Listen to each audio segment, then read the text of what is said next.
Today we have the 2017 Volvo XC90. This vehicle has done just under 68,000 miles. It has an automatic transmission and a diesel fuel type.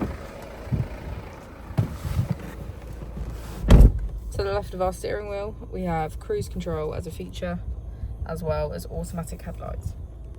On the right, we have voice control. On the first page of our screen, we have our applications. This is where we can find our CarPlay, driver performance, and vehicle status.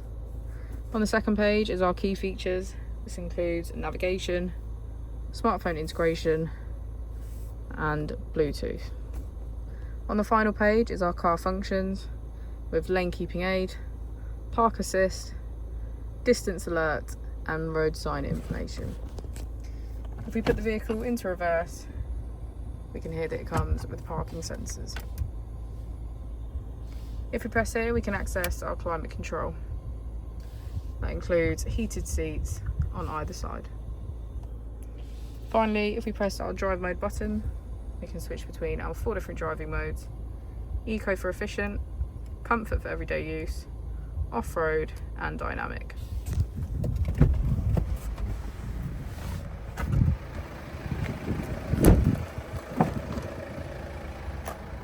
As we go into the back of the vehicle, you can see that we have 7 seats in total, all of which have a black leather trim.